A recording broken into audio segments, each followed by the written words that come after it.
Hi, I'm Roger M. Wilcox, and the M is important.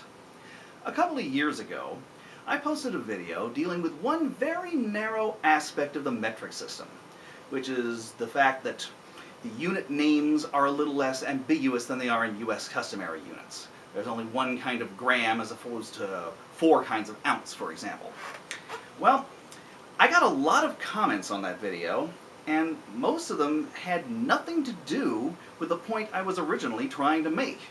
One person would come on and say, no, the metric system's great. Another person would say, no, the metric system's awful, and they'd get into arguments about things that had nothing to do with the main issue that I was trying to bring attention to. It just turned into a big metric versus U.S. customary war. Well, I've heard a lot of the arguments that were made before, but there's one argument that keeps on coming up in these discussions that I think merits special attention. The argument is that although dividing things into tenths and hundredths and thousandths may be okay if you're a scientist or an academician, a scholar sitting up there in your ivory tower, but when it comes time to make practical, everyday measurements, when you need to measure something quickly and accurately, divisions into 10 or 100 or 1,000 pieces actually get in the way. Because when real people need to make real measurements in the real world, there's plenty of circumstances where they have to divide things in half, or into quarters, or into thirds. And there aren't very many circumstances where you have to divide things into fifths and tenths. Under this hypothesis, the units in the U.S. customary system evolved naturally, and their subdivisions evolved naturally with them. It made perfectly good sense from a practical, everyday standpoint to divide a foot, for example, into 12 equal pieces. Because if it's divided into 12 pieces, it's very easy to cut a foot in half, or into quarters, or into thirds. If you wanted to divide a foot in half, all you'd have to do is go out to the 6-inch mark, and bingo, you've got half a foot. Likewise, if you wanted to divide it into thirds, you'd mark off 4 inches and 8 inches. If you wanted to divide it into quarters, you'd go to 3 inches, 6 inches, and 9 inches. Nice, even, round numbers of inches. It's not as easy when you're dealing with meters. Sure, a meter's easy enough to divide in half, but it isn't very easy to divide into thirds. Under this hypothesis, we should never find a real-world instance of a U.S. customary unit being divided into 10 or 100 or 1,000 pieces, outside of scientific or scholarly works. In the real world of real measurements, we should never ever see tenths or hundredths or thousandths being used with any U.S. customary units. Feet should always be divided into inches, pounds should always be divided into ounces, gallons should always be divided into quarts and pints and cups and fluid ounces and tablespoons and teaspoons. We should never see a tenth of any of these things, or a hundredth of any of these things.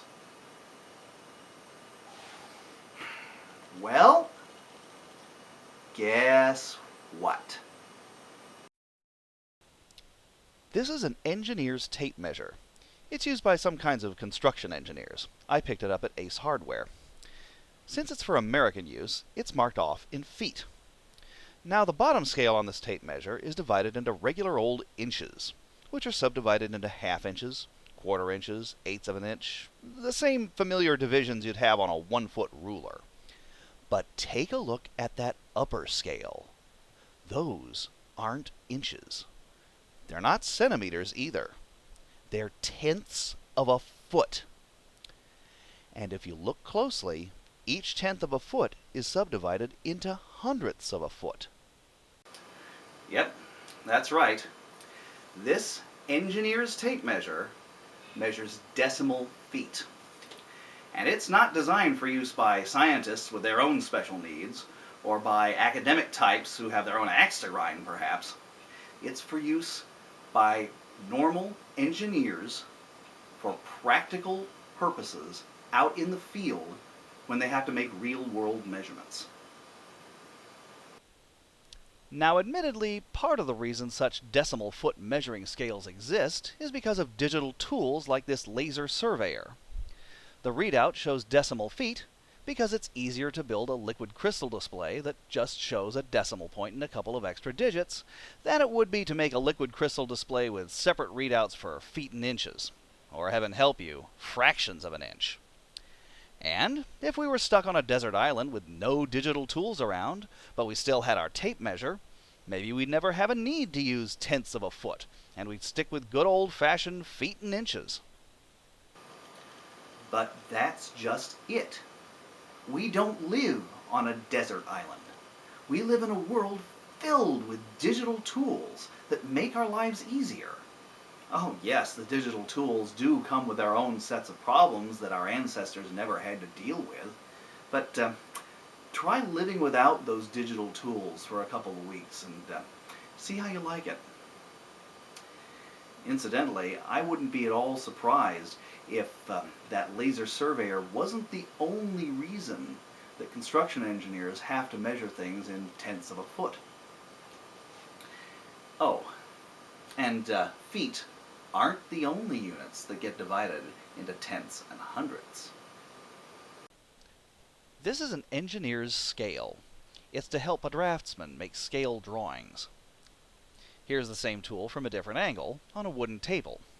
Since it's an American engineer's scale, it's designed to scale down items measured in inches. The top scale in this picture is the 1 to 10 scale, and it's marked off in tenths of an inch. This ruler, seen in close-up, is marked off in tenths and hundredths of an inch. Not half inches, quarter inches, eighth inches, and sixteenths of an inch. Decimal inches. And here's a flexible measuring tape that's also marked off in tenths of an inch.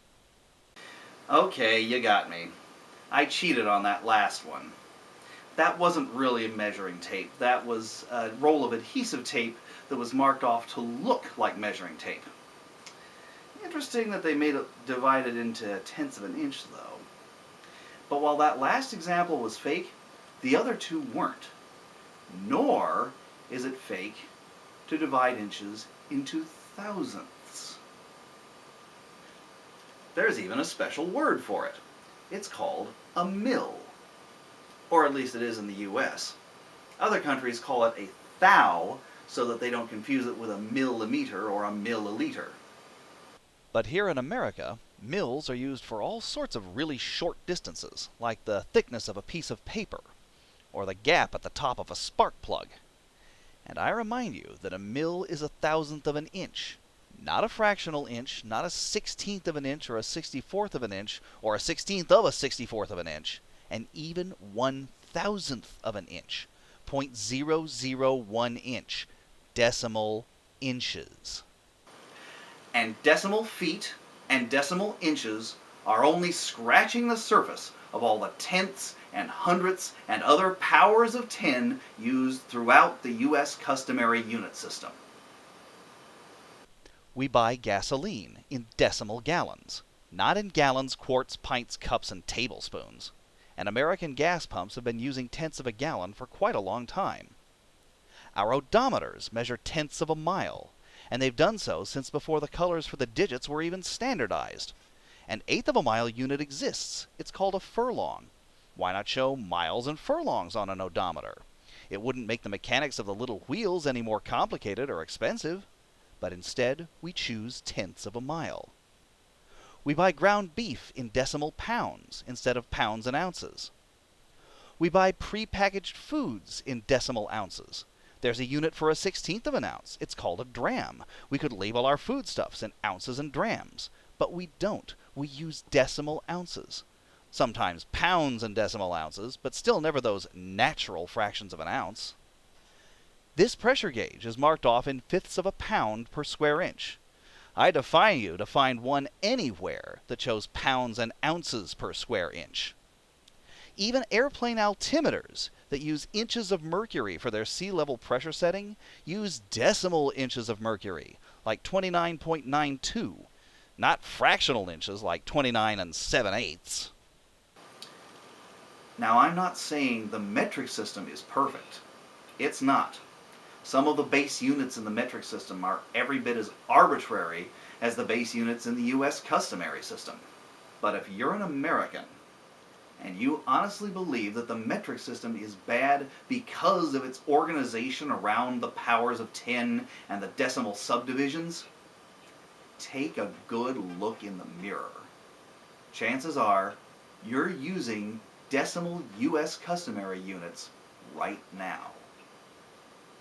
And when the time eventually comes to switch over to the metric system, and you have to give up all those natural subdivisions into 12ths and 16ths,